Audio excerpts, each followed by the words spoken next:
Aparece na pamatasan na rin kita tadi. Memang dia mau coba pula kan nak. Kajura na paling apa?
Maniratanya vegetarian yang ada pastor mayon ng Vadan Dutong kasamansara itunyang sulaya di sabat afa di memefulun fulan Oktober atspan yang sandar dasar dia kali ina filusu ni pangkafana pangkafana ofisial yang jauh tanah dengan saya jauh isinya Arwani sabata fa de bifuni fulana Oktober atau na inga bifunu si warifu itu ada ni bentanani niansu ni flow regionali ni pasteur rabimantan ni fluan ni fimunana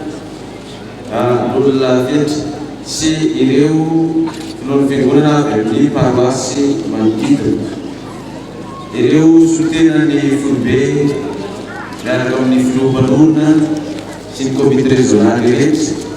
dia abaran fundo officiale di Fampana e di Figurana e di Mianzuti di Fanapana di Riban Oranza fotsy ary manga ity nahatra ilay teo Andriamanitra ireny izao. Metsika ny tanàna fampanefany avy amin'ity fitokanana ity. Metsika koa ny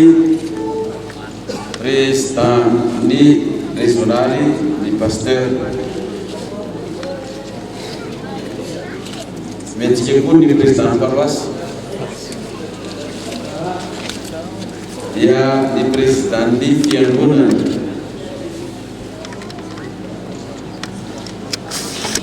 Secrétaire général national.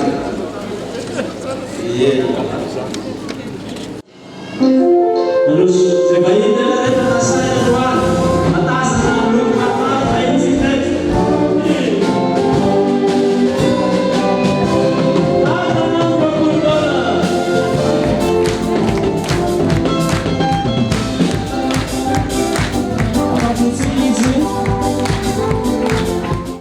Pitaka risika asal ratu di tanantsika wallay mipetraka eo ambony seza fiandrianana sy ny zanak'ondreny ny saotra ny dela ny aza ny voninahitra. Halleluja, amen. Manomboka amin'ny aratsika izay faly anio sy mba hitako nilazako ny afaly mietriketrika tsara tsika voninahitra Andriamanitra sy mba hitako ny nilazako ny afaly sy mba hitako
Vai,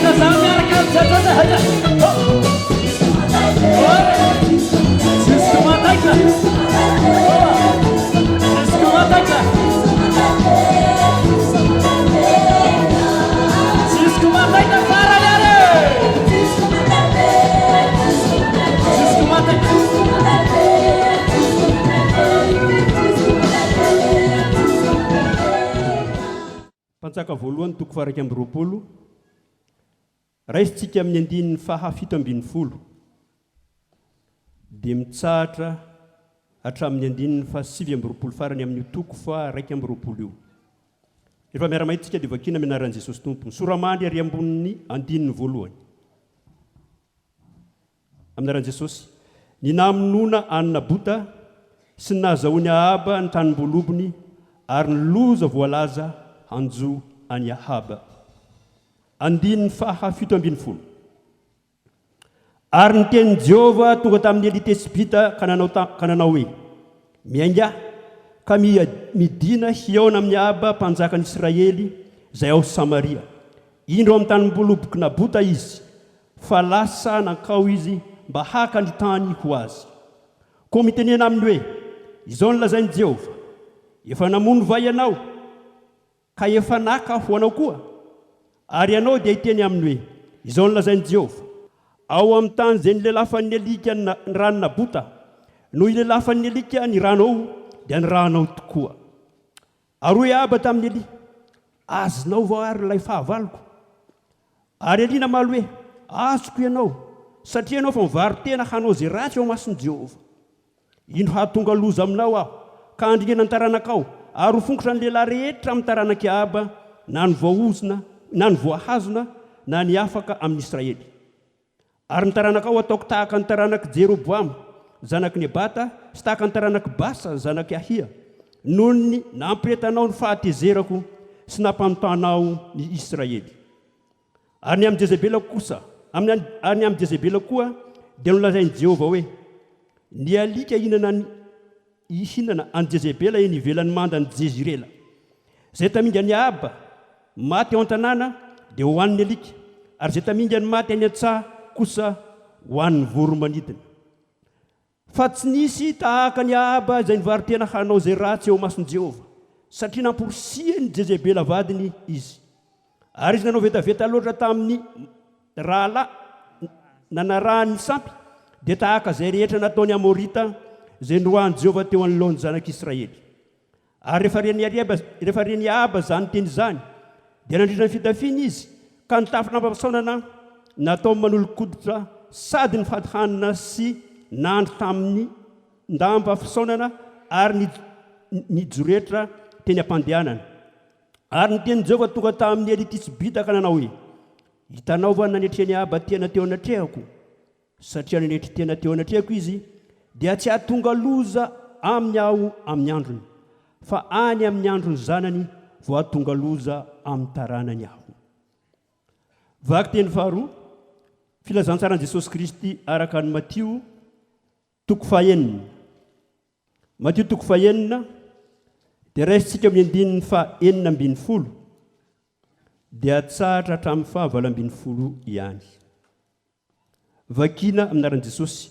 anisan'ny andian'ny toroteny nataon'i Jesosy teny atendrombohitra izy ity zany. Matio toko faha 9 andininy faha 40 ka hatramin'ny faha 20. Amin'ny anaran'i Jesosy: ary raha mifady hanina ianareo, aza mety tahaka ampiatsara velatsia izay malahelo tare, fa mampisotsotsy ny tavany izy mba ho hitan'ny olona fa mifady. Lazaiko aminareo marina tokoa fa ifahazony ny valim-piteny. Fa ny kosa raha mifady hanina, dia hosoro ny lohanao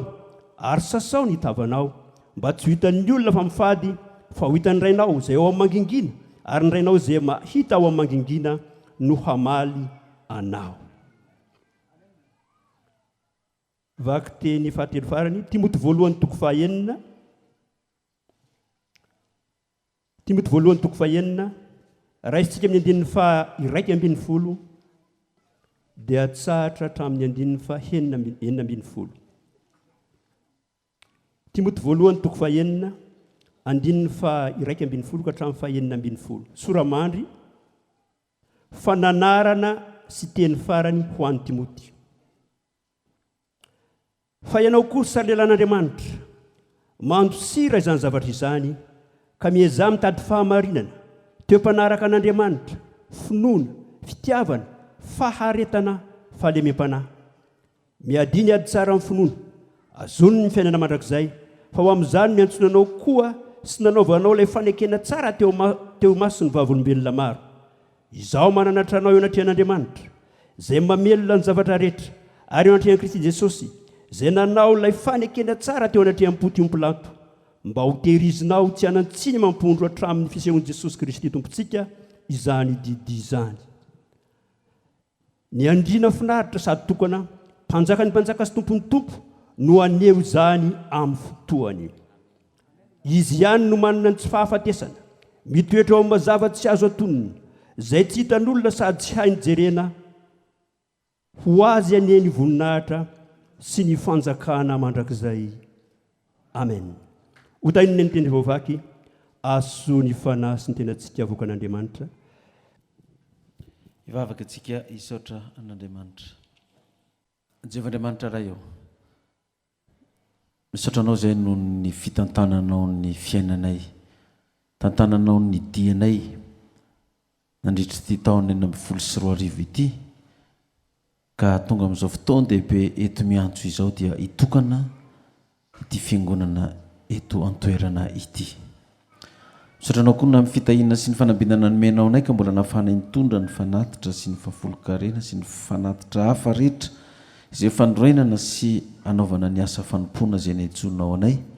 Fa raha tsy nitahianao sy nambinanao tokoa izay dia tsy nisy izay azonay natolotra. Ho dia raiso izany mba ho andraka-sitrahana amin'ny seza fiandriananao, ka tsy hiverina aminao foana ny teninao araka ny voalazan'ny soratra masina manao hoe: voako ny varavaran'ny lanitra androtsahako fitena fiainam-biam-poanareo, asiako teny mafy ny valala tsy hanimba ny vokatrareo dia avanom-bony vokatrareo na an-tanàna na an-tsaha, ny asa fivelomana sy ny fitadiavana anao rehetra. Eny azavana dia tsy manana asa aza teo menao fitahiana, menao fidiram-bola mba hiatrehana ny fiainana. Vakina teo ny soratra masina tompo dia mangataka aminao mba hiteny amin'ny alalana fananao masina fa miaino indray izao fiangonana izao. Androany izay 10 nyty volana oktobra ity hitokanana izao fiangonana eto miantso izao, ka mba hoaina sy famelobelomana ny fanahana indray ny afatra amin'ity androany ity. Kodianao Jehovah ndera sy niatra voninahitra mandrakizay. Halleluja. Amen. Manasa antsika ary mba hamonjy toerana. Andriamatoa ben'ny tanàna ny miantso, Rasolofson Désiré Guillaume,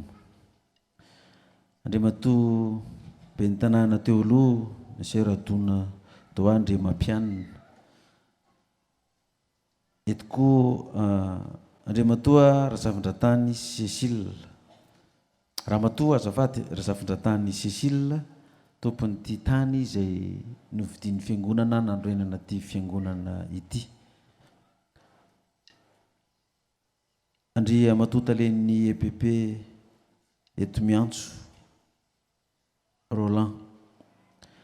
itsika mpiaramonina rehetra, eto ny Andriamatoa Irlala Mivady, ranay vomanana André Mianakavy, Ramatoa Natasa, Ramatoa Raoly Arnory Miada Manjaka, isika solitenan'ny fiangonana Ekara eto miantso Madame Ernestine azafady Emerantine alatsina azafady tompoko, solitenan'ny fiangonana ihany koa ny Pentecôtiste Ranambavy Zanety Mianakavy, ny fiangonana Jesosy Mamonjy Rary John Lucien Patrick, eto koa ny fiangonana Vaony Oloko, Andriamatoa ben'ny tanàna Théolo ny solitena, ny fiangonana FJKM misy solitena ka tonga eto, Andriamatoa Rambelson Félix sy ny fianakaviana Rako Tondravao Paul, itsika vahiny fianakaviana maro samihafa izay tsy ho voatanisy eto avokoa tonga namaly ny fanasana ny fitokanana ty fiangonana eto miantso ity, dia fifaliana ho amanokana izay filoha maneran-tany ny fiangonana Apokalipsy ny miaraba antsika rehetra tonga eto namaly ny antso tamin'ny fo feno fitiavana, tamin'ny fo feno fanetretena, resitsika ny ambopo na ny avonavo-panahy ka nanao hoe tsy fiangonanay io tokanana io fa tsy hoany izahay, fa dia nanery tena ianareo tonga tamin'ny fitiavana hiaraka hifaly amin'ity fitokanana ny fiangonana ty. Mahafaly ny fo sady manohana ny fo zany satria tena sahako ny milaza fa maro ihany ny fiangonana nitokanana nanasana fiangonana maro samihafa, fa androany vao tena feno ny fiangonana FFKM.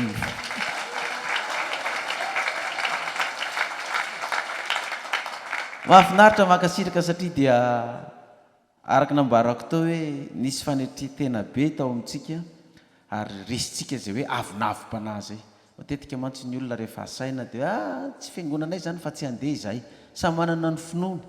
fa ianareo dia tena hita hoe tena kristianina, tsy manavakavaka ary kristianina vonona no any an-danitra. Makasitraka tompokolahy, makasitraka tompovavy. Faly izay teto miantso no voalohany mba atao hoe nafenony hoe sady misy fiangonana reniny, misy fiangonana zandriny, na sabatista na ladista tonga daholo. Ary zay nge nitakin'Andriamanitra amintsika fiangonana eto Madagasikara reto hoe miray saina, miray fo, tena mifankaty, miray hevitra. Ka raha misy zavatra ataon'ny fiangonana anankiray dia mifanometanana daholo, mifanohana daholo. Asehontsika fa efa manomboka miazakazaka ny amin'izao fotoana zao ny musulman miditra eto amin'ny firenentsika malagasy. Ary raha tsy miorona, raha tsy miray saina tsara tsika fiangonana kristianina rehetra, tototry ny musulman tsika eto tsy ho tazana intsony itsika. Fa za tena manohana ny foko manokana ary tena faly mihitsy mahita atsika hoe eto daholo ny fiangonana. Atao hoe FFKM zany anera ny tena marina hoe fiombonan'ny fiangonana kristianina eto Madagasikara. Ka ny kristianina tsy ny fiangonana efa tota ihany, tsy ny katolika sy ny FJKM sy ny loteriana sy ny anglikanina ihany, fa misy fiangonana zandriny be da be koa. Efa tsy atao sekta koa mako fa manimba sofina be le sekta, fa hoe fiangonana kristianina dia misy zokony, misy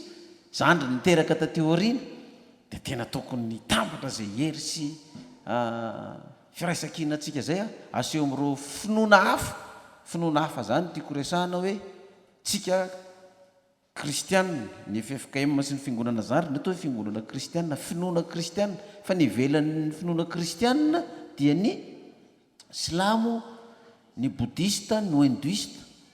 Ka raha ohatra ianao katolika mivavaka any amin'ny FJKM mivavaka any amin'ny loteriana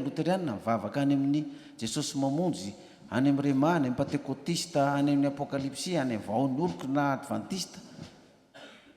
dia tsy mivadika finoana zany fa mivavaka ao anatin'ny fiangonana inony zany kristianina iray ihany reo, fa ny anarany fotsiny no samy hafa. Na tamin'ny zanak'Israely ary ane nizara roa ny zanak'Israely anankiray ny Israely ny firenena 10, ny ankilany ny Joda firenena 2, Joda sy Benjamina, anankiroa reo azo atao hoe zokony sy zandriny, fa ireo samy nanompan'Andriamanitra tokana, nanompan'Andriamanitra iray niaraka tamin'ny Kristy. Fa ny firenena hafa, ny finoana hafa tahaka ny musulman, ny bodista, ny hinduista, ny saintoista, ny trombista, misy karazany be da be le finoana.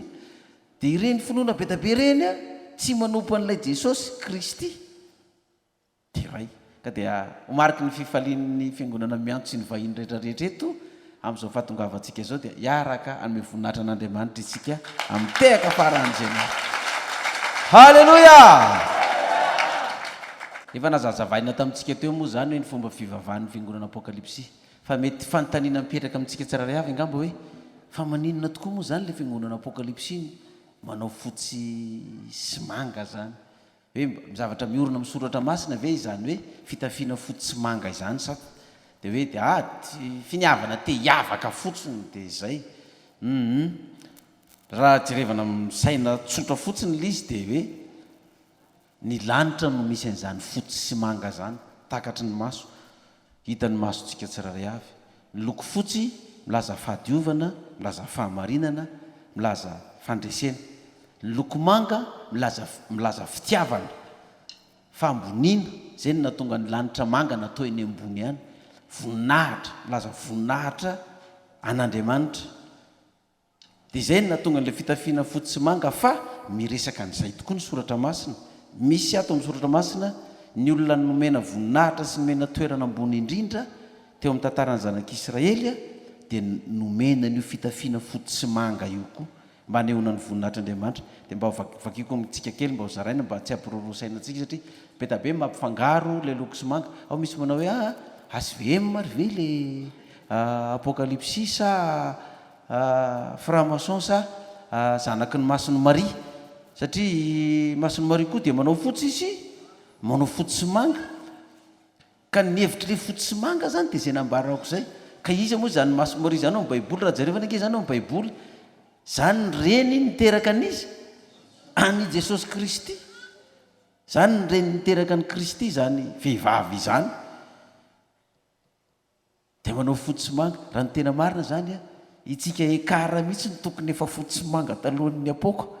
manaraka ny reniny manao fitafiany ny reniny, satria tena raha mahita ny lokon'ny sarin'ny Masony Maria reny tsika dia fotsy sy manga no anaovana. Fa ny dikan'ny couleur fotsy sy manga io dia izay hoe ny fotsy fahadiovana, fahamarinana, fandresena, ny manga fitiavana, maneho ny voninahitr'Andriamanitra ny avo indrindra. Dikan'izany raha te mba handresika io tsika, raha te tena ho hitan'ny olona hoe olo marina tokoa ianao dia asehonao ivelany koa zay. Ka raha vao manao fotsy sy manga ianao zany dia hozy ny olona hoe olo marina reny, olona mpandresy reny, olona tsy tia zavatra malotoloto reny, olona mazava fosaina ireny. Ary reny rehefa manao zavatra dia tena manao zavatra atratry ny avo foana, anao ny faran'izay tsara indrindra. Dia ity ny toko sy ny diny miresaka an'izany atao amin'ny Baiboly. Estera, rasinga eo amin'ny Estera toko fahavalo, Estera toko fahavalo miresaka an'io. Misy be tabe izy ato fa santiona ny raisika fotsiny ity. Estera toko fahavalo ny andininy fa 5 ka hatramin'ny 7. Estera toko fahavalo andininy 5 ka hatramin'ny 7. Ny lohateny eo dia hoe nanandratana ny Mordekay sy ny nahazoany Estera teny avy amin'ny mpanjaka hamelan'ny jiosy hiaro-tena. Ity Mordekay izay nasandratra ity zany dia rainy ity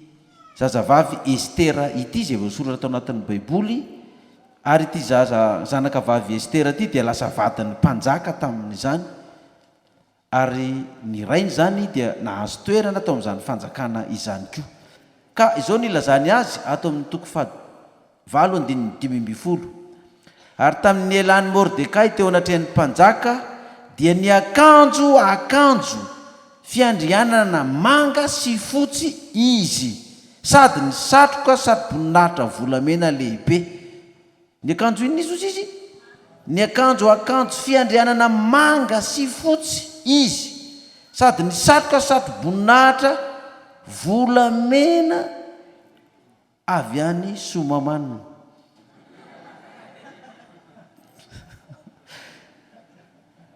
Sy ny akanjo lava rongony fotsy madinika sy volomparasy, ary faly sy ravo ny tanàna Sosana. Ny jiosy dia nahazo fahazavana sy faravoravona sy fifaliana ary voninahitra. Ary teo amin'isa tokony eran'ny fanjakana sy teny an-tanàna rehetra izay nahatongavany didin'ny mpanjaka sy ny teniny, dia nahazo hafaliana sy faravoravona ny jiosy sady nanao fanasana sy andro mahafaly. Ary maro ny olona tompon-tany no tonga jiosy satria nahazo azy ny fahatahorana ny jiosy. Zany hoe ny olona omem-boninahitra, omena satroboninahitra volamena avy any Somamanina zany dia manao akanjo fotsy izy manga. Fa io volamena io eto amin'ny firenentsika malagasy, feno ity firenena malagasy ity. Ary ity firenentsika malagasy ity no lazain'ny Baiboly hoe apahan'ny tany tamin'io tany edena zay rava io taorinan'ny safidrano. dia zany no mampatonga ny arena petabe eto amintsika io a dia miazakazaka mandeha ty daholo reo firenena matanjaka reo tady angorona ny arenantsika fa io tsy azo eto io fa kely ihany apahany kely ihany ny azondreo fa afaka fotoana foy dia ho avy mihitsy Andriamanitra amin'io fitafiana fotsy sy manga sy ny saribonaka io hamonjy ty firenentsika ty fa itsika amin'izay ny anjaka amin'io arenantsika io ary ny tena tahoran zareo reo a tena milaza amintsika ampanetretena ny resako amin'izany ny akamaroan'ny mpitondra antsika ny fandimy teto mako zany hatramin'izay dia milaza daholo ro fanahana tromba na reo le fanahy hafa ireo zany fa hoe izay foana ozy izy mametraka ny mpitondra fandimby eto izay mibaiko anazy dia miaraka amin'ireo firenena vahiny ireo fa ny tena toran zareo mafy dia mafy zany amin'izao fotoana zao dia fantany a dia io pastera Moyolina arak'ireny faminaniana nambara iny hitondra fanjakana ary nareo dia voloraza dia matahotra milaza hoe raha tonga io fotoana io a dia votsitra eo ampelantananay daholo reo arena ambany tanyreo satria izahay ozy izy no mifehan'ireo fa rehefa tonga eo io rangaha io dia tsy izahay no mametraka an'io fa ilay zanahary eo ambony ao a dia rava daholo ny fanjakana efa dia tsy maintsy andohalika amin'ny firenena malagasy io zao fotoana zao zany hoe tsy itsika itsony zany no andohalika amin'ireo firenena vahiny ireo afaka fotoana foy fa zareo no andadilady ety amintsika andadilady ety amintsika amin'izay fotoana zay a dia enoanareo tsara fa zavatra ho ataon'Andriamanitra amin'ity firenena ity dia zao zay fanapaha-kevitra zay condition fepetra apetrakitsika no arahany zareo fa tsy ny azy intsony ataoko faran'izay tsotra dia tsotra tsika eto manodidina etsy tsy malala fa ty faritra misy atsika iray manontolo ity mbola vatososy volamena daholo reo fa mbola tsy mivoaka fa mbola miafinao ka raha avy ny fotoana hitrandrahana an'io miaraka amin'ny firenena anankiray izay manana fitaovana hitrandrahana an'io condition dia zao voalohany indrindra aloha ty lalan'ity miala veria mahitsy ery mandrapatonga any Feno Rivo be mivoaka ny Tsoromandidy tonga dia goudron daholo iny lalan'iny aloha atao enao tsara aloha fa aza mbola maiky manao amen ny sekolontsika ny hôpitaly ny tranotsika miova daholo trano moderne tsisy trano tafo-bozaka sy trano eno tsara tsisy trano tafo-bozaka sy trano WC ny tokotany zany tsony na dosy fa ao trano daholo boarina daholo ny trano rehetrarehetra voavozina daholo mahazo fitentsika tia miantso amin'ny commune manodidina tsy te daholo amin'ilay zavatra trandrahana eo eto amintsika zany itsika vahoaka miasa amin'io daholo ko miasa daholo mahazo karama daholo fa tsisy hoe volamena amin'ny faritra misy anao trandrahana dia ponina eo mahantra fa ny vahoaka rehetrarehetra mahazo anjara daholo fambolena amin'izany manteho azy mahazo zezika daholo ny mpamboly rehetrarehetra tsy misy masokarena tsony fa dia mamboly fotsiny ianao masomboly sy ny zezika zaraina fotsiny maimaipoana volamena eto amintsika no trandrahana ko ntsika ny mbola hividy zezika fa ny vidin'io azo tonga dia zezika maimaipoana mamboly vary ny rehetrarehetra sy ny sisa mpianatra tsisy tsy mianatra zany tsy miatoko akaye tsy miatoko stylo tsy misy écolazy aloha tonga dia misy sakafo kantine dia rahana tsika vahoaka mety amintsika fa izay rotsika tsy mety dia avela eto ny arenantsika aza trandrahana dia avela tsika avao forotsika vahoaka mety aminay zany fa tairo tonga dia dakao dia velesy mividy dia ny mbola maninona dia ny mafana dia hitanareo fa mbola niteny azy ao a fotsaroanareo zany rehefa rapitsa rafaka pitsa io tokoa le nylazain'ny pastera fa mbola feny ty manodidina antsika ty fitsika mbola tsy misokatra tsara ny maso mbola rena tsy toko tsy foroana ty faritra ty a na volamena io na vatosoa fa io mbola tsy mivoaka fa mbola ho avy ny fotoana ivoahana io satria reto mbola nitaitainy ihany no alain-dralahy reo antraparatesy fotsiny zany hoa fa tsy mbola mahatrandraka firy reo fa rehefa tonga ny fotoana anio tsika ny voninahitr'Andriamanitra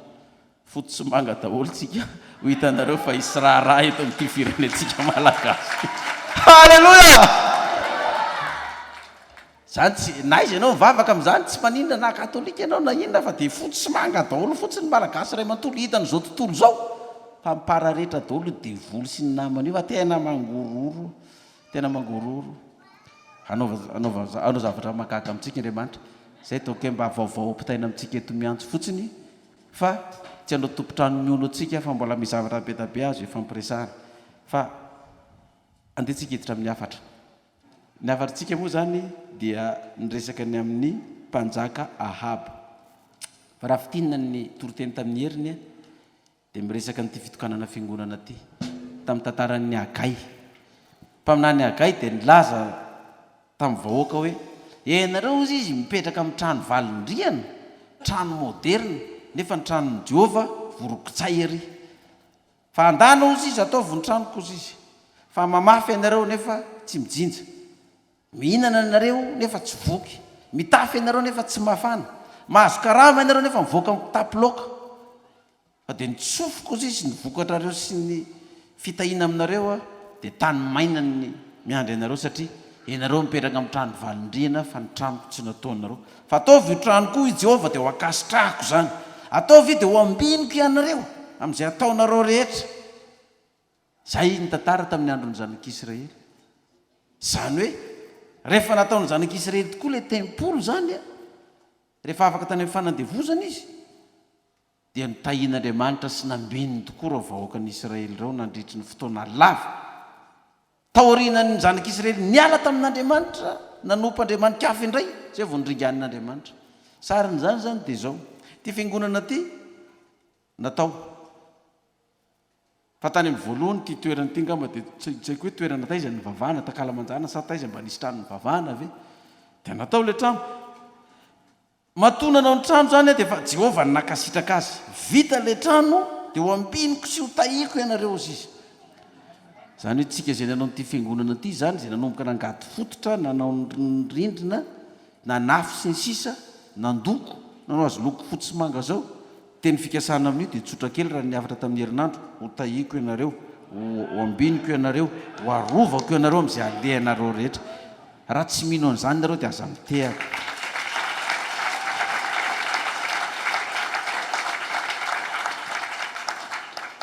Dia hitokana an'ity tsika rehefa avy eo dia izy vavaka ho ataontsika eto fa ny vavaka natao tamin'ny fitokanana n'io tempoly tamin'ny andron'ny Solomonina io ihany koa no ataontsika koa rehefa avy eo. Fa tiako misy hafatra kely mba ampitaina amintsika amin'ilay vaky teny toroteny tao satria izay ny anatin'ny voasoratra anatin'ity perikôpa ty tantaran'ny mpanjaka Ahaba ty. Ity mpanjaka Ahaba ty ny rainy dia Omri ny anaran'ny rainy ary io rainy io dia mpanjaka tao amin'ny Israely izay nanao zay ratsy teo mason'Andriamanitra. Dia ity mpanjaka Ahaba mpanjakan'ny Israely ty mariko tsara zany fa ny Israely ny mpanjakany, ity Ahaba ty zany zao ny mpanjaka. Fa misy mpanjaka koa tany Joda. Josafata ny mpanjaka tany Joda, Asa ny mpanjaka tany Joda. Fa ity Ahaba ty zany aty amin'ny tantaran'ny Israely ireny no mivoaka ny tantara. Ity mpanjaka Ahaba ty rehefa tonga tao amin'ny fitondrany dia nilazain'ny baiboly koa fa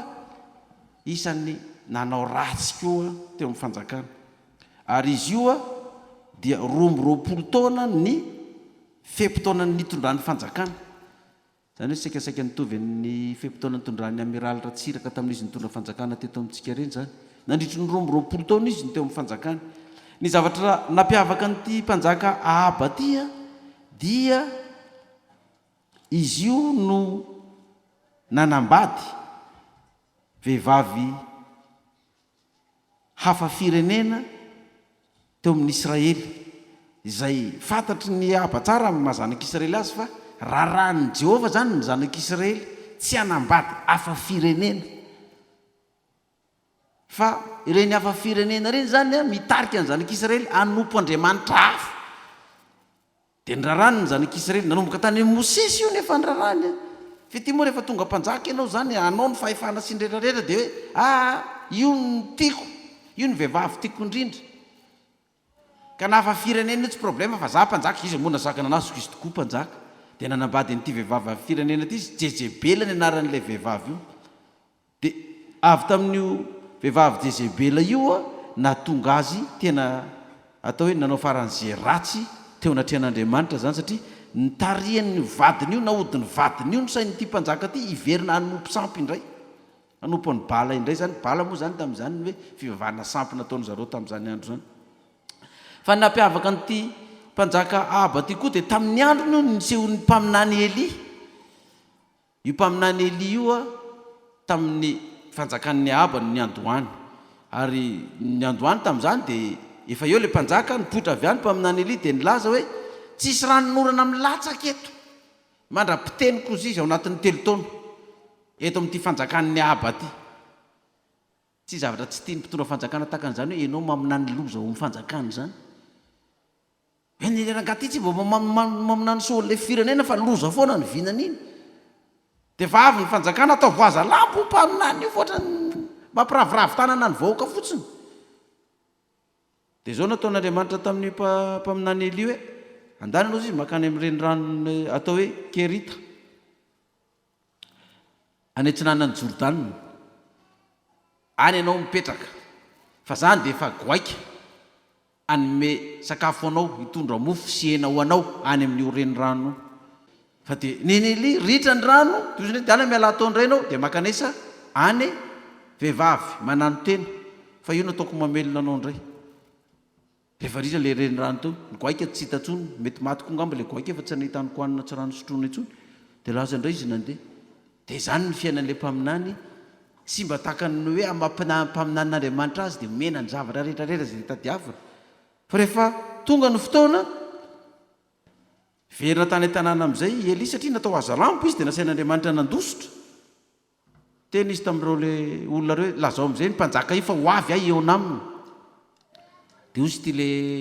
olona mpanolotsaina ny mpanjaka akaiky Obady ity hoe ianao ve ozy izy eo amin'ny mpanjaka ka raha sanatrianao ozy izy teniny amina nefa ianao andositra dia tsy hita indray na hoentin'Andriamanitra maty ny mpanjaka eo ozy izy tabadoa lazao ozy izy fa eo aminy aho firesaka aminy aho tenenina tokoa le mpanjaka Ahaba eo aminao ny Eli fankahita amin'izay zareo iny ny zavatra natao nefa mifankahita zao ny teneniny Eli ianao ozy izy nampidi-dozan'ity firenena ity matsain'le mpanjaka fa zao nataoko anao atsovy daholo ireo mpaminany ny bala rehetrarehetra reo dia ndao ny tenimbotry Karmela ozy izy anao defitsika misy 700 reo mpaminany ny bala ireo a za rery sisa ny mpaminany ny Jehova afaka miatrika aminao fa tsisy zay fa mivononao daholo anao defitsika hiantso anao Andriamanitra io ka zay Andriamanitra mamaly amin'ny afo avy any an-danitra zay no izy fa ianao mpanjaka n'Israely a ianao mivavaka amin'io Andriamanitra io koa ianao ry mpanjaka fa zao nahodinao ny vahoaka dia nataonao nanompo sampy mpaminany ny bala ty no ny vadinao Jezebela io zay efa nirarano aza manambady an'io ka dia zao andaonao defitsika hiakatra amin'ny tenimbotry ny Karmela dia anao hitondra biby tsika atao fanatitra ao dia apetraka ambonin'ny alitara eo ka zay Andriamanitra mamaly afo midina avy any an-danitra zany ny afo mandevona ny omby io na iondry atao fanatitra io dia levona io a dia zay no Andriamanitra raha ny anareo a dia ny anareo raha ny anahy dia ny anahy ka hoana anao ve sa tsy anao raikitra ozy izy ny vahoaka rehetrarehetra ny Israely tena tsara zany fa dia ho hitao tokoa ianao rery ve dia aretsy andreto mpaminany bala 500 reto andao ary ataony defi dia rehefa nataony defi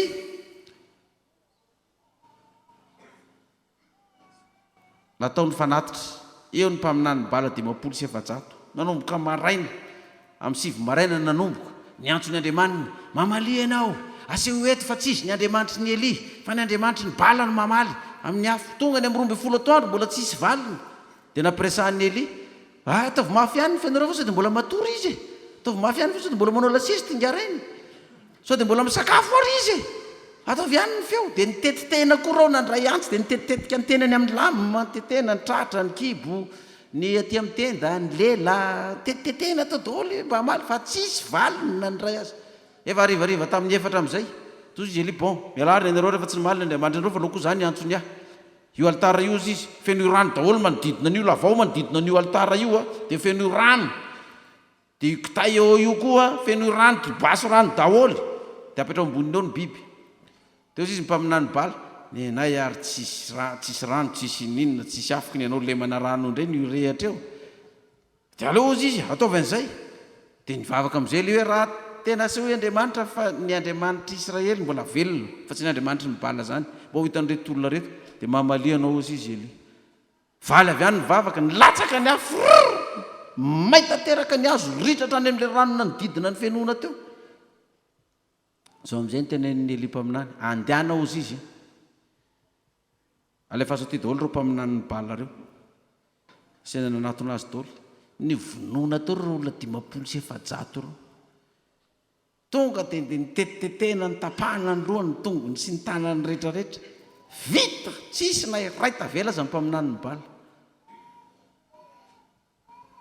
zay ny fandeha ny tantara tonga tany an-tranony ity mpanjaka aba ty nyresaka tamin'ny vadiny amin'izay izy ny alina an'iny loza ny erisiriny zavatra ny tranga tarian'ny tenimbotry Karmela tarifa nanahoana zany ny defina tao teny vonoany Eli daholo ozy izy mpaminany ny bala rehetrarehetra ka io fivavahana bala io fivavahana ny vadiny mpanjaka ty Jezebely io ny fivavahana dia ny mpaminany ny mpitondra fivavahany rehetrarehetra zany io naringa an'io daholo dia zao nataonyity vehivavy ty vadin'io mpanjaka io zao ny teneniny ary lozika ny azy amin'ny mpanjaka voalohany toko 7 andininy voalohany ka hatramin'ny faharoa dia nolazaina iaba tamin'ny Jezebela zay rehetra nataon'ny Elia dia ny namonoany mpaminany rehetra tamin'ny sabatra ary Jezebela naniraka olona tany amin'ny Eli na hanao hoe ataony ro Andriamanitra amiko anie izany eny mihoatra noho izany aza raha tsy ataoko toy ny ainy anankiray amin'ireny ny ainao raha maraina toy izao aliny zany eo ampandrina avy nyresaka tao izy mivady inona ny vaovao zany ozy izy mpanjaka hapa fa tena tsy izy le Andriamanitra ny bala tena tsy izy io fa ny Andriamanitra ny Eli ihany noho izy ozy izy le vehivavy fa ho hitanao ozy izy manana fahefana koa manko le vadina mpanjaka fa ozy izy hoe raha pity maraina ny andro tonga dia fakahita ozy fa taoko anankiray taka amin'ny mpaminany bala nanaovana ny anahy koa ny ozy izy matiko fa ny mpanjaka tsy hitany zay teneniny zay ny vadiny no miteny oko fa ifakahita tsika nasain'ny Jehovah nandositra indray Eli miala teo anao ozy izy Jehovah ndana mandositra nandeha tongotra hatrany amin'ny 40 andro sy 40 alina nandehanana tongotra zany ny mahazo an'le mpaminany zay toka hoe le mpaminany Jehovah iresan'ny Jehovah reny na olona mahazo tena avy amin'ny Jehovah reny zany tsy araka n'izay mety eritreretantsika anazy ny fiainan'ireny olona reny indraindray fa tena miaina tena farahidiny fiainana mihitsy dia raha ianao maolona anao mijery anazy dia tena mety devolony mampanao nyity olona teny zany mety devolony mampiteny an'ity fa any izy nefa mety Jehovah hanina any fa tsisy olona mahazo an'izany teny zany raha tsy izy dia izy ny mankatohan'izany any mba hitrantsika foana hoe raha raisina fotsiny ataontsika hoe ry Jaona mpanao batisa zany ene eritrereto fotsiny hoe Jaona mpanao batisa ianao tsy nanao ratsy tsy nangalatra tsy nanao ininona vetivety eo anao tonga dia nilaza fa tsy mety eo ataon'ny mpanjaka Herôda maka ny vadiny rahalahany io nefa izy manambady fa tonga dia gadrain'le Herôda le présidente amin'izany manam-pahefana gadraony amponjy io fa hoana nikitikitika ny vie privéko zany mpinda nidirany amin'izany gadrao dia nigadraina ny amponja nefa ny amponja indray koa tovavy kely mandihy erenana nyry eo anatin'ny fety zanak'le sipan'le Herôda le mpanjaka io zany angatao zay tianao fa natsaka ny fanjakana ary omeko anao ozy izy le mpanjaka satria nafinaritra be azy ny fandizan'le tovavy kely tsy hitany tovavy zay angatana io inona ary ny angatahako lasa izy niteny tamin'ny mamany zay sipan'le Herôda zany ina no angatahako aminy toy izy le mamany hoe manelingelina ny fiainako amin'ny fiarahako amin'ny Herôda io le Jaona mpanao batisa iny fa ny lohany angatahana nefa izy any amponja zany very mama no angatahana izay aingakaingana fa tia koatra ny adala fa ngatsika raha misaraka amin'io nga ininany itona ny fianarany ity sy ny akanjony ity sy ny arena rehetrarehetra nge amin'ny rabaininy andana tonga dia indeny lohany fa raha vao maty iny dia milaminy tsika tsisy mikitikitika ny fiainantsika ntsony fa iny ny mandrebireby antsika amin'ny fiarahana amin'ny président dia lasa tokoa le zazavavy kely izy ny lohan'ny Herôda menana anaty vilia lohany manaraka tsara nareo veriko hoe matoro naroka ny lohan'ny Jaona omeo anao ataova anatiny inona vilia ele Herôda va tena fahono zany kefa latsaka ny teny tsy azo iverenana intsony dia i Jaune tsy manao riny votapahandoko dia mety lasa nge ny olona tamin'izany sandoka iny Jaune iny fa manino Jesosy teo tsy namonjy anazy tsy nanao intervention nefa fa eo Jesosy izy nanao batisany Jesosy dia avelany ho gadrainy dia avelany tapahandoko tsy izy iny rangahy avy any amponja mety sandoka iny mampisalasala iny hoe Andriamanitra ve dia amelan'izany raha izy fa mety nanao ratsy iny ka naringany devoly fa zany ny fiainan'ireny mpaminany hoe miaina ny zavatra sarotra ohatran'izany tena mafy ny velomany fa ho an'ny olona zay tsy mahazo an'ilay afatra tsy mahazo an'izany fa izy mahazo azy dia raha tsy hanaraka an'ilay tenin'Andriamanitra izy sahirana izy dia tsy maintsy mandeha izy na mety aminy na tsy mety aminy fa amin'ny olona mijery sarotra be ny maminavinan'izany zay na tsy dia mba hidiko hevitra hitabatabako ihanina mpaminany sandoko hoe paster ihanina mpaminany sandoko hoe devoly ireny zao za tsy mbo mitsaratsara olona amin'izany toerana misy azy zany tsy hainao zay feon'Andriamanitra miteny amin'ireny olona ireny na amin'ny zavatra zay ataony ihany fa asy Andriamanitra iny arahany zay teny baiko men'Andriamanitra azy hita ny soa azony amin'iny tsy manaraka an'iny koa izy anazy zay fa ny olona manodidina tsy atakatra an'izany mihitsy ny sain'ny olona manodidina fa ny olona manodidina fitsarana ivelany foana no hitan'ny olona za ve ny zavatra hitana hoana inonany hoe tena mbola avy amin'Andriamanitra zany fa tamin'ny andro ny mpanjaka Aba io misehony zany tantara rehetrarehetra ny resantsika zany dia le vaky teny vakiana tamintsika teo zavatra tsotra kely le vakiana teo i mpanjaka Aba amin'ny mampanjaka anazy ohatra ny ainatsika amin'izao fotoana zao io hoe le président république zany ataontsika le filoha teo aloha hoe misy tany hitany mahafinaritra anazy dia tonga dia tiany le tany dia ho alainy ho azy fa ty tany le nabota ty na nabota hitrona azy fa nabota moa ny tena fitrona azy zany fa miteny gasy izy dia hoe nabota dia ity nabota ity manana tany mboloboka tsara tarebe eo akaiky ny trano lapan'ny mpanjaka dia izy mpanjaka hoe aloha mba vidiko aminao io tany io dia izy nabota hoe tsy amidiko aminao ny tany kozy izy aka na otrina nge dia vidiko tsy amidiko aminao ny tany kozy izy dia za ve mpanjaka dia isanao no mandana aka alahy izy fa tsy amidiko aminao nodingarainy tany an-tranony dia nalahelo be tao dia nanontaniany vady fina mampalelanao ty ina mampanjombonjombona anao za ozy izy niteny tany le nabota hoe mba vidiko le taniny ao dia tsy meningarainy mihitsy tena tsy azoko mihitsy koa le rangahy nefa tsy hoe alaiko fotsiny efa vidiko toy le vadin'le Jezebela ty ihany le hoe amono ny Eli io enao koatra ny président daladala tsy saina mihitsy koa ianao fa nga ianao tsy président ianao ve tsy mpanjaka anao ne fahefana fandana tonga dia alao izy fa tsy maintsy azonao io tany io koa dia atao mampalelo anao minana hanina azonao io nanaovan'le vehivadiny ty afetsifetsena amin'izay dany anareo manakany olona alay vy nabota iny dia voriny vahoaka rehetrarehetra dia tenenao masom-bahoaka eo hoe ty mandan'Andriamanitra manevateva mpanjaka sy ny sisa dia sevitoroan'ny olona vato atao fitsaram-bahoaka nefa olona tsy nanao an'izany akory izy dia maty le rangahy rehefa maty le rangahy nalainy le vehivavy amin'izay le tany ty tany ty fa maty ny tompony fa tany mpanjakany ty tany mpanjakany ty ilain'ny mpanjaka ty tany ty dia lasan'le tany nefa ity Aba ty mpanjakan'ny Israely ny Israely mivavaka amin'izy amin'Andriamanitra io dia manao zavatra sala amin'izany fa izy mieritreritra hoe tsy hitan'Andriamanitra zany fa hitan'Andriamanitra na alefa ndray Eli mpaminany ndany ianao manatona an'io mpanjaka io ndany ianao dia teneno amin'ilay vaky tenintsika eo mpanjaka voalohany toko faraika amby roapolo andininy 7 ary ny tenin'i Jehova tonga tamin'ny Eli Tisbita ka nanao hoe miaingaka midina iaona amin'ny Aba mpanjakan'ny Israely zay ao Samaria indro amin'ny tany boroboky nabota izy fa lasa nakao izy mba haka ny tany ho azy koa mitenenina aminay zao ny lazain'i Jehova efa namono va ianao ka efa naka ho anao koa ary ianao dia hiteny aminay zao ny lazain'i Jehova ao amin'ny tany zay nilelafan'ny alika ny rano nabota no ilelafan'ny alika ny ranao dia ny ranonao tokoa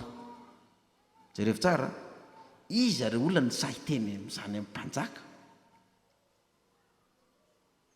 hoe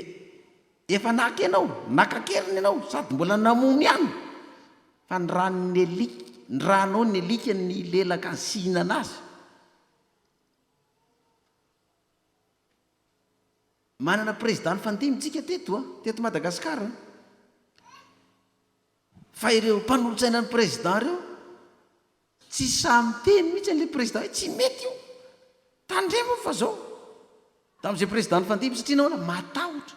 sao dia voadaka miala amin'ity toerana ity ne zany mpanolotsaina ka vao mainka enao olona tsotra ry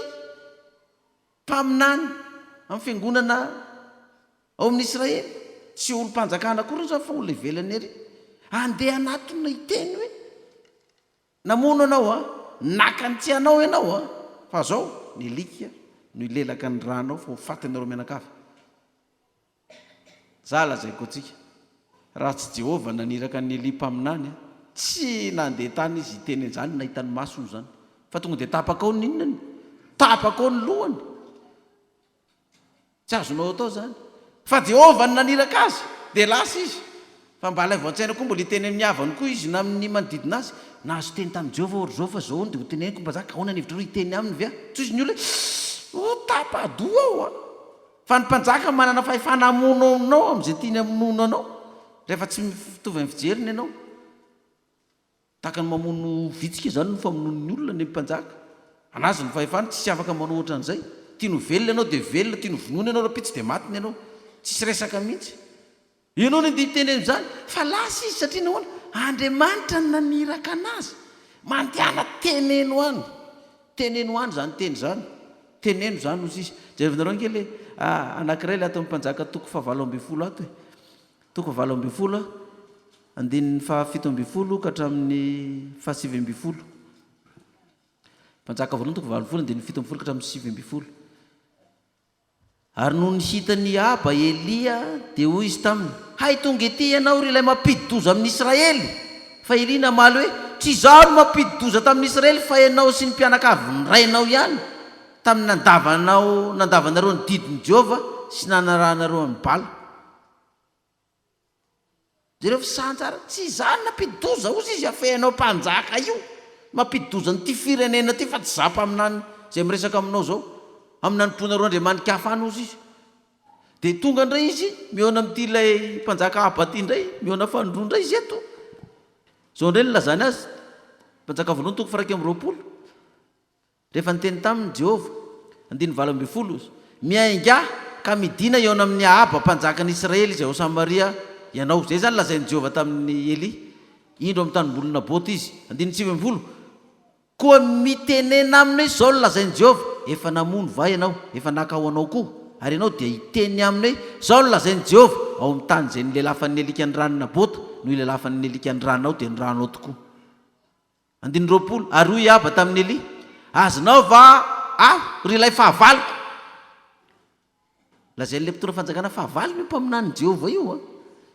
inona navaliny azy ary Eli namaly azy hoe azoko ianao satria ianao efa nivarotena hanao zay ratsy eo mason'i Jehovah efa nanao zay ratsy nivarotena eo mason'i Jehovah 20 indro atonga loza aminao aho ka andringana ny taranakao ary ho fongotra ny lehilahy rehetra amin'ny taranaky Aba na ny voahazona na ny afaka amin'ny Israely ary ny taranakao ataoko tahaka ny taranaky Jeroboama zanaky Nebata sy tahaka ny taranaky Basa zanaky Ahia noho ny nampirehetanao ny fahatezerao sy ny nampanotanao ny Israely ary ny amin'ny Jezebela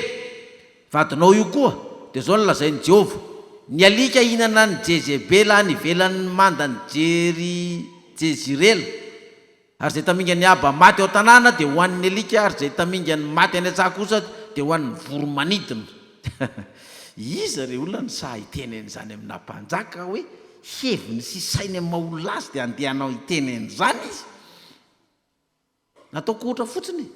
mandehanareo be ny tanànao dia tsisy Jehovah naniraka anareo dia tenenao zany be ny tanàna be ny tanàna Jehovah niteny tamiko fa ny alika hinana ozy izy be ny tanàna akako zandarmy ty tonga dia any an-tany moro ty nefa tsy Jehovah naniraka azy izy ny olona sahana nefa ty tsy be ny tanàna kory nary fa inona mpanjaka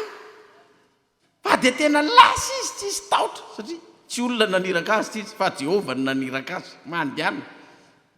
ka ny fahefana moa an'izy an'Andriamanitra nge ny fahefana na di romotra takan'inona io be mpanjaka io saika be ny tanàna ireny voateniko na romotra takan'inona tsy mahafaty ny Eli io raha tsy Jehovah no manome fahefana anazy dia lasy ty mpaminany ity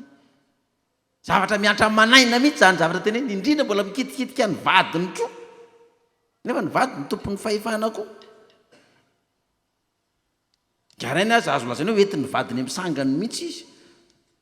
satria lasa nanompony Andriamanitra ny balako dia mbola hivadiny io ihany koa nanao hoe azonao io tany io fenao aza io koa dia mampaleo hoaniny haniny toko mpanjaka vendrana ohatrany tsisy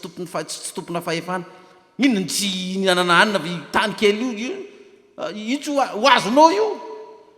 fa nataon'le vadiny mihitsy nazahoany an'le tany maty hatrany amin'le zalahy nefa mbola teneniny koa le vadiny vadinao koa ny alika ny lelaka ny rany io koa maty ery amin'ny tanàna ry koa io nefa ty vadiny ty vao manao hoe hitanao mantsy any Eli mpaminany taoko oatra ny ainy reny mpaminany bala 500 ny vononao reny taoko oatra ny reny koa ny ainao raha pety fa lehilahinao raha afaka eo izy zany ange resaka eny ambony fandriana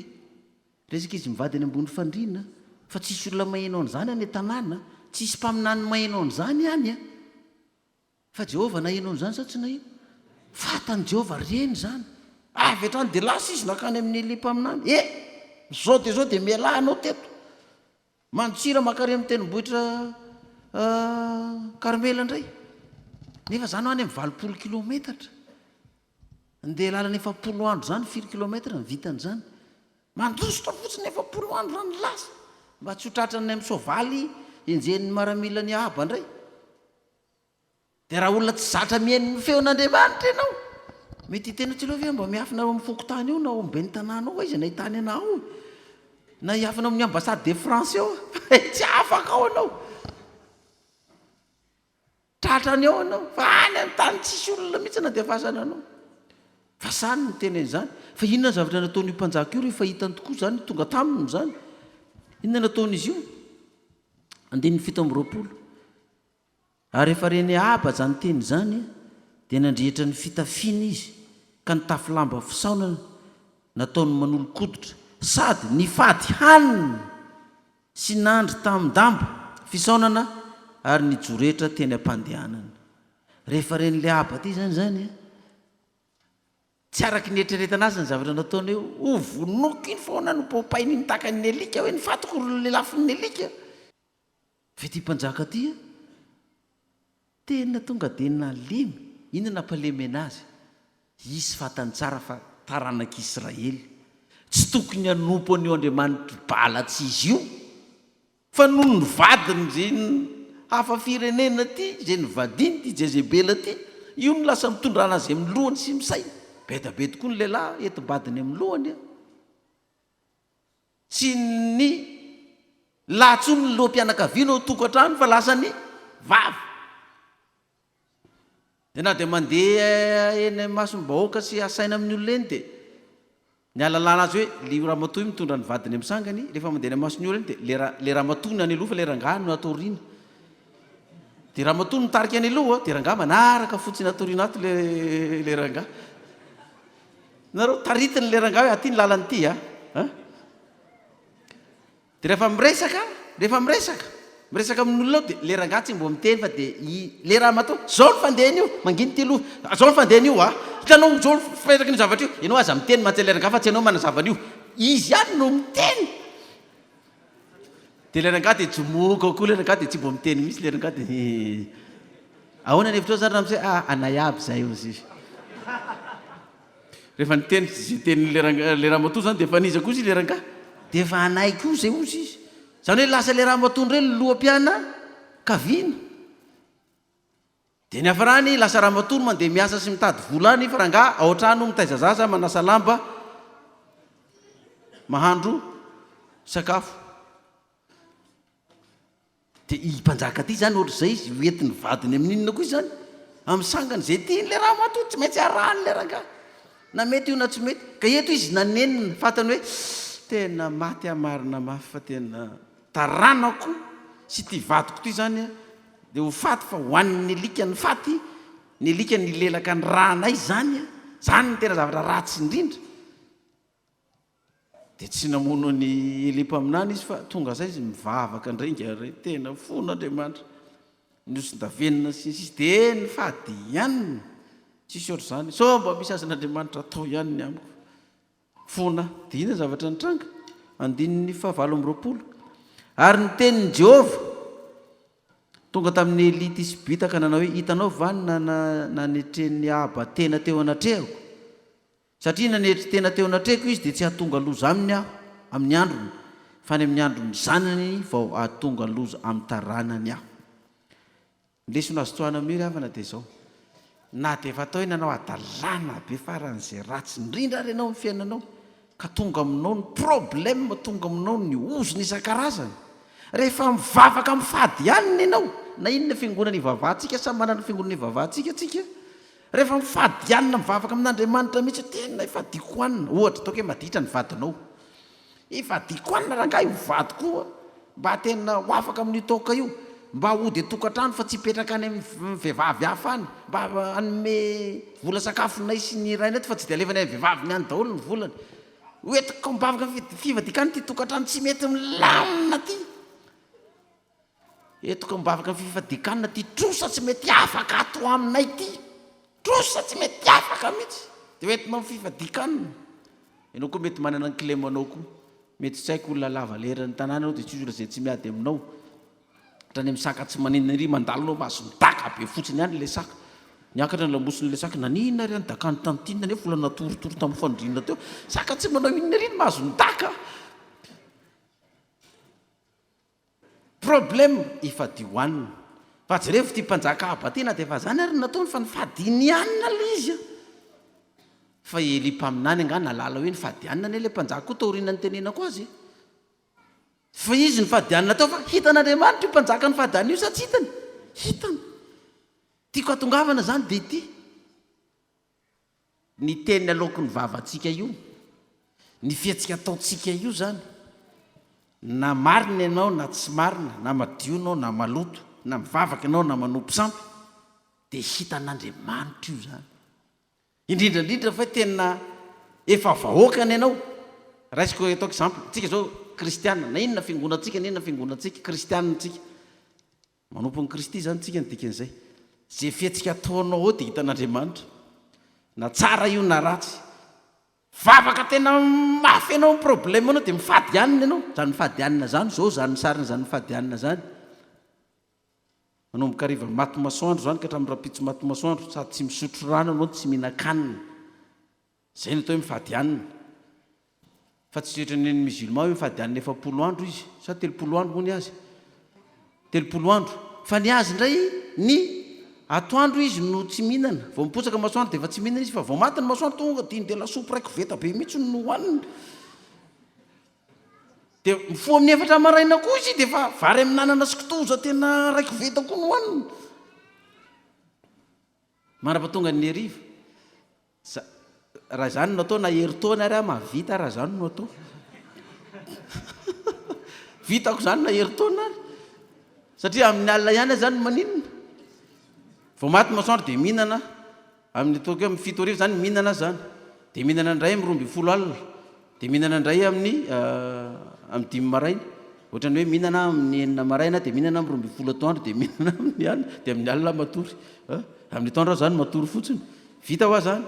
fa zay ny atao mifady anina tena tsy mihinan-kanina tsy misotro rano manomboka maty masoandro hatramin'ny apitso hariva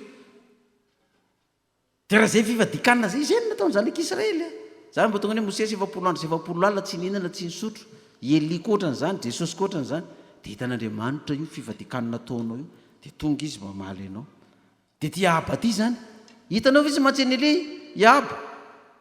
fa mifady anina tamiko izy nga Eli nahitany zany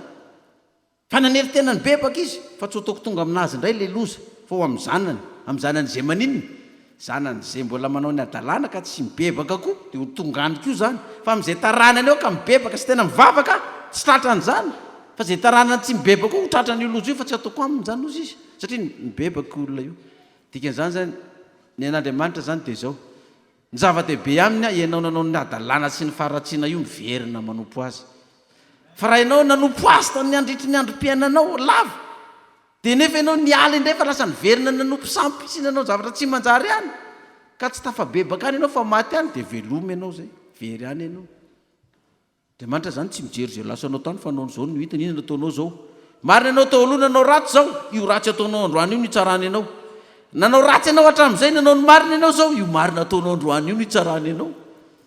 ohatran'azo nyty mpanjaka aba ty zany hoe tsika zany na dia treretina hoe tena efa tsisy fanantenana tsony na ianao ry mety fa manameloko ny tenanao iny dia efa tsisy famonjena tsony angamba ny aty efa tsy mihainao na tsony zany Andriamanitra zany fa dia aloha ranga ho faty any fa amin'ny andro zay fadianao anina sy ivavahanao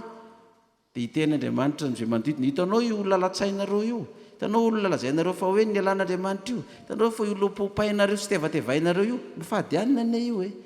amin'io fahalemena io amin'ny toetra ratsiny io tena mivavaka ane io za monjy ny olona io dia mino aho fa raha nanao an'izany Andriamanitra tamin'izany mbola nanao an'izany koa izy amintsika me voninahitra ilay mpanjaka ny mpanjaka halleloia dia amaranako azy ilay tenin'i Jesosy hoe raha mifady anina ary nareo dia ahoana inona ny tokony atao raha mifady anina ilay matitoko fahenina io matitoko fahenina andininy fahenina ambin'ny folo ka hatramin'ny 7 io no amaranantsika ny resaka zao mivaky teny ato hoy Jesosy raha mifady anina nareo aza mety ho taka ny mpiatsara velatsy izay malahelo tare ka mampisotisoty ny tavany izy mba ho hitan'ny olona fa mifady lazaiko aminareo marina tokoa fa efa azo ny valim-pitiany fa ianao kosa raha mifady anina dia hosoro ny lohanao ary sasao ny tavanao mba tsy ho hitan'ny olona fa mifady fa ho hitan'ny rainao zay ao mangingina ary ny rainao zay mahita ao mangingina no hamaly anao amen zao ny sariny zany rehefa mifady anina ianao aza mpahafantarina nizanizany mpanjaka aba io raha nifady anina tsy nitondra megafona izy na niteny tamin'ny radio sy tele hoe fantatry ny olona hoe za mpanjaka aba dia mifady anina fa hoe tao mibavaka ary vahoaka izy nga nitenen'izany fa tonga dia nitairiny mangingina taony azy hitan'Andriamanitra zany izy mivavaka io sa tsy hitany hitany izy nifady anina io na ny vadiny ary mety tsy niteneniny an'izany akory na ny manodidina azy tao fa tonga dia nataony fotsiny ny azy hoe ho avy ny loza ho avy ny problème fadiko aniny ty ozy izy dia tahak'izay kosa isika raha mifady anina tsy koa ry fady anina androany dia miraha veto zany ianao dia za raha lahy tena manana problème tokoa fa araka ny toriteny iny hifady anina fa ho eto mibavaka dia tonga tokoa le fotoana mifady anina dia inao malemilemy tsy inao ahoana raha lahy ohatra malemilemy fady anina tena mba ho hitan'ny olona hoe maninona ozy izy fady efa azo ninona ozy izy efa azonao sady ny valim-pitianao raha izany asehovy mihitsy fa tsy mifady anina hoe mifady anina fa tsisy olona mahalala an'izany to hoe mirava ny fiangonana riva mbola mavita miazakazaka ianao mandeha mody dia aringa tsy mifady anina iny tsy mifady iny fa raha mifady iny tsy mavita miazakazaka tsy fantany zany ianao hoe mifady tsy hoe ampiangonana ianao dia mitsilailay ery dia miatana isaka indray minitra dia manaoka isaka indray minitra fa min'ilona manaoka fady anina hoe tambavaka dia asehoseho ami'ray tanàna hoe maninona hoe mifady fa aza atao misy malala raha manao ny ohatramany fa maninona tsy hinan-kanina dia ohatrany tena ohatra mbola voky azy zany fa ohatra mbola tsy tahinany samy matory adolo dia matory maraina ny andro laso ianao mandeha ariva amin'izay ny andro maty masoandro jenao vao hinan-kanina ary anao tsy nihinan-kanina tandroany tontolo ny andro sinsisa tena ohatrany adiniko ny sakafo androany zisy tsy malala hoe mifady anina ianao afeninao na vadinao aza zany na ny zanakao tsy isy malalanao hoe mifady anina fa Andriamanitra mahita an'izy sa tsy mahita mahita izy dia mba manaova fanandramana tsika raha mbola tsy mifady anina nareo dia manaova fanandramana fa za lazaiko tsika to fiangonana tony ny vita fiangonana betabe miorona ny apokalipsiany ny vita mifady anina reto olona amin'ny fiangonana vavaka ato amin'reto fiangonana reto code secret io mifady anina raha mpianatra ianao anao fanadinana asio fifadikanina nefa tsy maintsy afaka ianao afaka ianao raha misy olona marary tena tsy mety sitrana mihitsy dia ianao aza atao fantatra zareo fady anina manokana anao hoe zahay fady anina ho an'ny zanako na ho an'ny vadiko na ho an'ny ray tapo amiko na ho an'ny ray aman-dreniko reo amin'io aretina an'io dia ianao tsy sisy malalina mihitsy fa ianao ihany ny fady anina fa sitrana iny marary iny amen fa tsy hoe ndao ro etiko mibavaka nareo fifady anina dia eto mibavaka fa raha vitako le mifady anina dia sitrana ianao fa raha tsy vitako dia maty ianao fa ianao tsisy mahalala an'izany ianao manana zanaka madiry tsika ifadio anina zanaka tsika mifokarizigara mifokarongony misorotoka azakapoana aza atao iny fa mifady anina ianao aza atao misy malala hoe za mifadianao ny zanako vadinao maditra ho sady tsy mamelona tsy mampidibolona ny mbola mamono ohatranao fadioanina inona ataonao andriamanitra za mifadianina amin'ny vadiko mamilava io fa raha tokony izy tokony fa voazona any am-pasanany io fa dia zany hoe fa mbola velonao moa dia vadiko dia izy mivavaho am'fahavalonareo dia mivavaka amin'io dia mifadianina mba afao mitoko io fadianina mba afao mivehivavy nyany io fa tena zistinina ry koa tsy mamela mahazo mihitsy marina fa zistain anaran'ny vadiko fangana dia io mitovy ary ny anaran'ny zareo ianao mifadianina amin'izany fa mody ny rangahy iny anareo vehivavy reo teneniko an'izany raha vadinao tsy mody foana tsy mody foana izy dia rendrara izy tonga oatranao dia mipetrapetraka koa izy dia tenenao amin'izao izy rehefa mipetrapetraka koa ary ianao nga tsy handeha indray andro any ariva fa vao tena ianao tsy handeha tonga dia kody be amin'izay ngaray ary ty zany isaky mandeha zany mety mampiditra ato koa ty isaky ny mandeha zany ray zany tonga dia inona no ataony ahoana ny terenao andeha zaranga tsy hivoaka tokony andeha nge ianao fa harivariva ny andro fa tonga dia tsy mandeha iny fa izy-sakananao foana hoe aza mivoaka vao maika izy manino lasa fa poursuit mandany andrendro any fa ohatrany efa metimety aminangy ianao le tsy mody io le tsy mody metimety iny mety maninona koa ty zany ato mampiditra ato koa ty petraka amin'izay izy tsy sava-dia tsony fa nareo tsy mbola manana expérience zany fa andramo an'izay fotsiny eny hoe izy nareo kizarany ary ataonao andana mandeha tsy vao mainky ary izy lasa vao ataonao andana mandeha vao mainky ny olona arakaraka ny andraranan'le olona zay vao mainky ninona isisiany zay vao mainky isisiany raha reo nge zanakitsika aza mamonjo baly le fa ianao matory amin'ny alina iny vany varavarakely lasa izy asiany ondana be totorany lamby eo tonga anao amin'ny alina mivérifie hoe venika izy misy ondana ay mbola io izy kinao koa matoritory fa amin'ny efatra marana izy dia fa varavarakely efa mboariny tsara le karetsaka kitiany kely misokatra dia efa miditra indray izy ao fa tenenao an'izao le zaza ndana mivoakalina foana isan'andro ty handeha iny sa tsy mandeha tsy mandeha iny rehefa ataonao an'izay fa izy raranao vao mainka izy manino misisika fa dia mahereza za zao miteny anareo fadianina dikan'izay tsy hanao tsika fa rehefa mitena hoe aza mba mifadianina zany nareo fa mahazo fitahina dia manino tsika ahoana ny tsakanan'le rangaty tsy azo fitahina anao a zany dia ohatran'izay le izy sotony nke ny olona ho any an-danitra fa mandany olona izy nitaritinao any zay tsy vadim-pinoana sinisisa fa tenenan'izao le olona rehefa tsy manao andao tosoko any amin'ny afo be ary ianao manaiky atosika any amin'ny afo be ny olona sa tsy manaiky manohatra mafy ndray izy aza tosika any afaty hoe maninona dia zay hoe ianareo zany raha ohatra teo vovonjy dia makanesany amin'ny fahaverezana dia mety mandeha tsika sa tsy mety izy anao tosiko any amin'ny fahaverezana fa andao anareo any an-danitra fa aza makany amin'ny fahaverezana fa tsy makany ny olona tsy makany mahereza ry fiangonana tsika voaka ny miantso rehetrarehetra tokona fiangonana tsika eto mifaly tsika fa zao mba nisy afatra nyreny isytsika ihany teto ho an'ity faritra misy atsika ty misy arena be amin'ity mbola anaovan'andriamanitra fagaganina ao amintsika manaraka an'izany koa manompo an'andriamanitra zany tsisy fatiantoko zany na izy ianao fa zao rehefa mivavaka amin'andriamanitra ianao mba manandrama mifadianina fa ao misy code secret ngezabe io tena misy fanambarana ataony devoly zay zao nataon'le devoly reo misy article tsy haiko 12 izy raharao izy izy ny mpivavaka kristianina tsy fadianina fa rehefa mifadianina reny ozy izy dia mijaly itsika ary anareo zy izy aza miady amin'ireny olona mifadianina reny fa tsy ho resinareo mihitsy reny fa misy herin'andriamanitra ngeza be anatin'ireny olona mifadianina reny dia misy code secret zany ka raha mbola problème inona amin'ny fiainantsika na inona rehefa efadianao hoaniny io mivaha foana io fa rehefa mifadianina aza atao hitan'ny olona aza atao fantatry ny olona aza atao fantatry ny ao tanànanao fa ataovy anao mangina any fa misy zava-magaga omen'andriamanitra anao tomponay tatsika tsiraray avy ho azy ny voninahitra tamin'ny tanon'indrako mandrakizay halleloia amen tsanganaritsika hivavaka amarana zany tenin'andriamanitra izany jehovandriamanitra ray eo misaotranao zany amin'ny afatra izay nomenao anay tamin'ity andro androany andro lehibe andro volamena ho an'ny fiangonana eto miantso sy ny vahoaka ny miantso fitokanana ity fiangonana fotsy sy manga ity mba iseho ny voninahitry ny anaranao. Ny afatra izay ndrenesinay teto dia mba tsy tahaka ny rano any an-damosiny gisa na ny an-damosiny gana, fa tahaka ny rano izay mipetraka hatramin'ny tany mahavokatra ka tsy niverina taminao raha tsy navotony tany ka dia namoavoa zato avo eny. Hotahinao ty fiangonana miantso ity, hotahinao ny voaka tsiraray avy izay miatrika an'izao toerana izao. Ary raha mivavaka ato amin'ity trano ity izay tompo,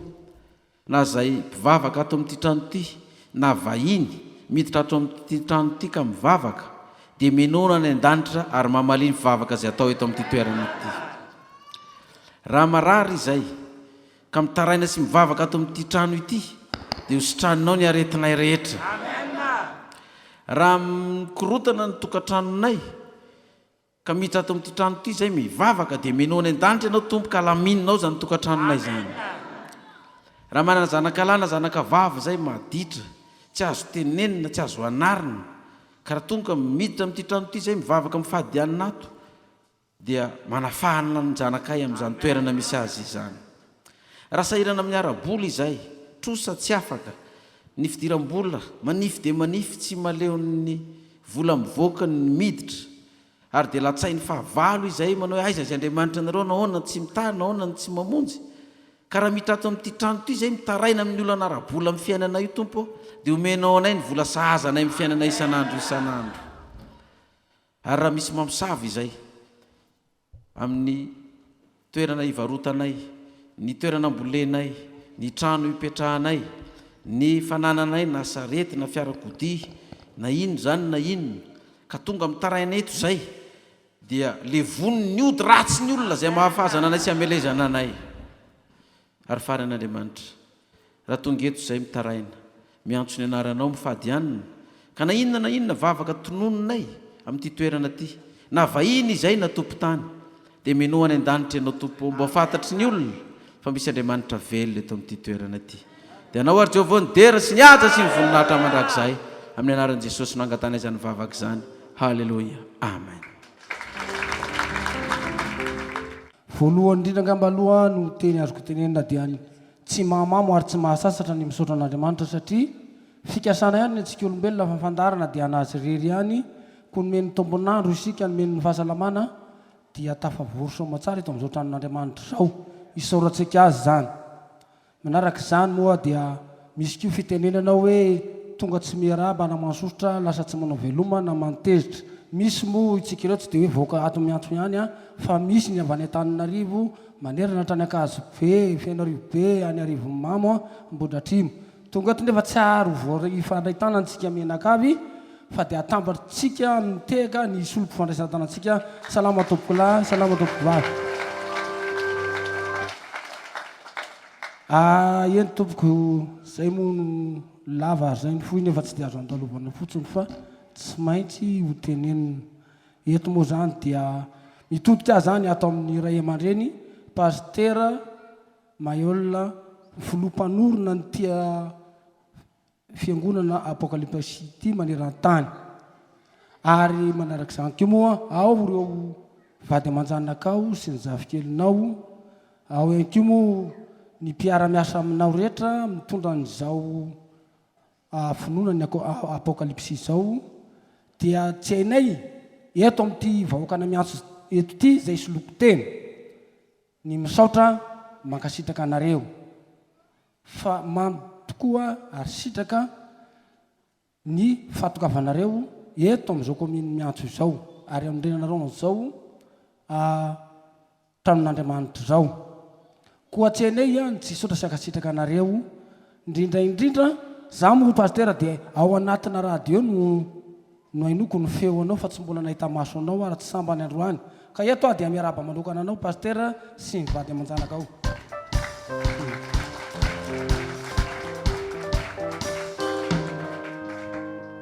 Mahame kely za be ny tanàna rehefa avy eo. Tsy maninona fa raha zay mamety azy tsy maninona zany ka.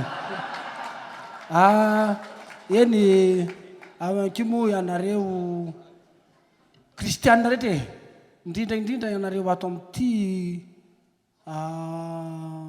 mpitondra ny atao amin'ny fiangonana apokalipsia ty dia mbola tsy sasarankino ny tenako misaotra anareo satria tsy nanavakavaka tokoa ianareo fa nanasa anay areo maro zay eo a finoana hafa zany katolika protestant loteriana maro tsy voatanisako hoe tsy nahavahanareo zay a fa nasainareo eto tsy nataonareo teraka alafa tokoa zany ny tenanay fa nataonareo tena raha vavy rahala anada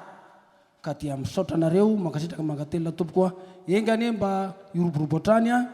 ny voninahitr'Andriamanitra eny ihany koa moa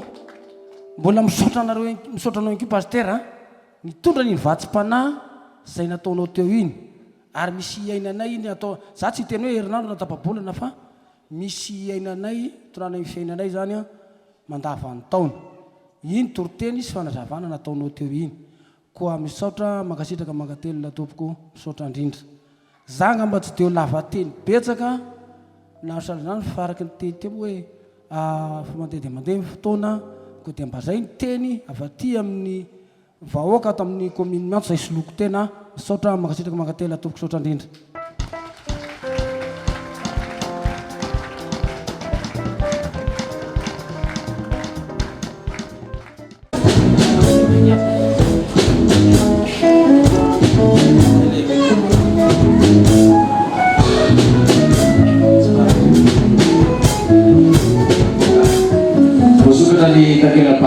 toy zany a misy soratra toy izao ny voninahitry ny rano ity any aparany a dia ho lehibe no ny tany aloha agay toko faharoandimy fasiny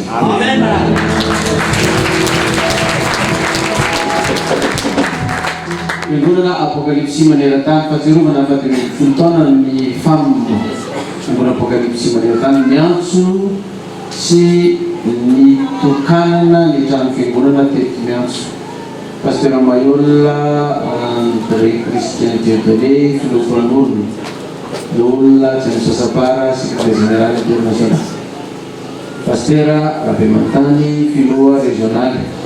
olona fetra levololona filoha fiangonana levololona Erika Zanzokiolona dia ny tanàna zao tokony mbola verakina kely tia ny tanàna ny tokana azy sy nanoratra ny lisy fa zay no misy lasaka federalatsina no tobe tanàna zany ny sary efa eto vavolombelona fa miaraka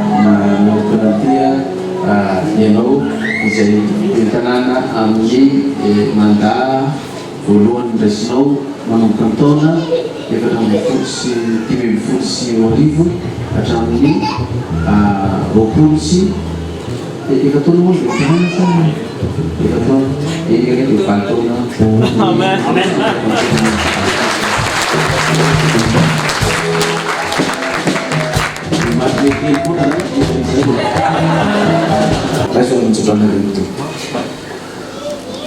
ary io dia teny tamosisy arona ka nanao taminy hoe izao te izao ny hoe nareo nitsodrano ny zanak'Israely hitainao ane Jehova ka hiaro anao ampamiramira tantavany aminao ane Jehova ka minga fo aminao hanaratra nitavany aminao ane Jehova ka menao ny fiadanana amena amena sapa Jehova sy pasteur Mayola sapa Jehova sy pasteur Mayola